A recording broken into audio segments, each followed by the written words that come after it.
Dan hampir seluruh sahabat Nabi itu pedagang-pedagang. Dikatakan dalam sebuah athar yang sahih, Sa'id bin Musayyib rahimahullah, salah satu ulama tabi'in berkata, kana ashabun Nabi sallallahu alaihi wasallam yatjaruna fi bahrir Rum. Kami mendapati para sahabat-sahabat Rasulullah SAW yang masih hidup di zaman tabi'in pada saat itu, mereka sibuk berniaga di lautannya bangsa Romawi. Abu Darda, kalau pernah dengar sahabat yang mulia ini radhiyallahu anhu, beliau membuka seperti rumah makan ya, kalau kita sekarang restoran di Madinah, dan beliau masak sendiri. Sampai-sampai seringnya masak, wajah beliau sering kena asap dan menghitam. Umar bin Khattab berkata, usahakan kalian punya keterampilan, karena pasti seseorang di antara kalian akan membutuhkan keterampilannya. Beliau juga pernah berkata dalam sebuah athar yang lain, aku pernah melihat seseorang tampan, bersih, bajunya bagus, penampilannya menarik. Lalu aku tanyakan, apa pekerjaannya orang ini? Maka teman-temannya berkata, dia pengangguran, gak ada pekerjaannya. Kata Umar, sakata min aini, maka tiba-tiba orang itu tidak punya nilai di mataku. Di zaman khilafah beliau juga begitu, habis sholat Jumat banyak orang lagi duduk-duduk nongkrong di masjid. Lalu kemudian Umar tanya, apa yang membuat kalian duduk di sini? Mereka bilang, kami menunggu rezekinya Allah. Ya kalau ada yang kasih makanan, makan, kalau enggak ya sudah.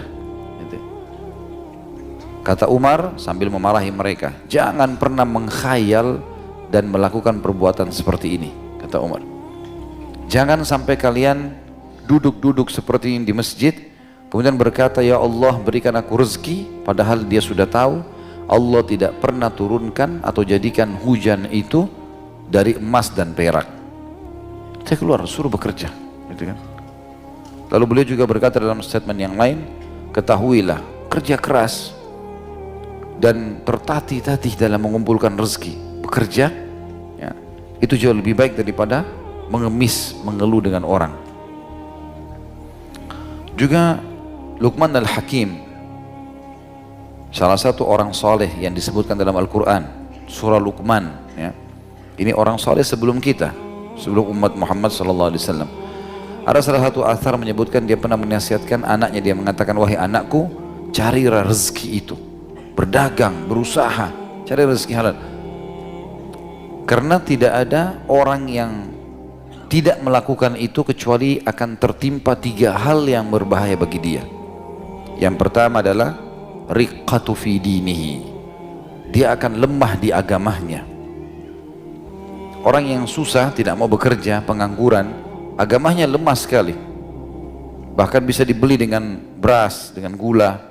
Yang kita sering dengar di Indonesia, ada orang murtad karena sembako misalnya, karena dia tidak bekerja, dia tidak bergerak. Kalau dia punya income nggak mungkin kan dia bisa beli beras sendiri. Wa dha'fatu au dha'fatu fi aklihi, atau akalnya, idenya lemah sekali.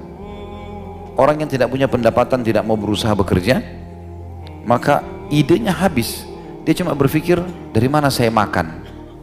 Enggak ada lagi ide-ide untuk mengembangkan proyek-proyek besar, gitu kan. Dan kata beliau, atau ya, manusia akan menghinanya. 3 hal bisa terjadi karena orang itu tidak berusaha.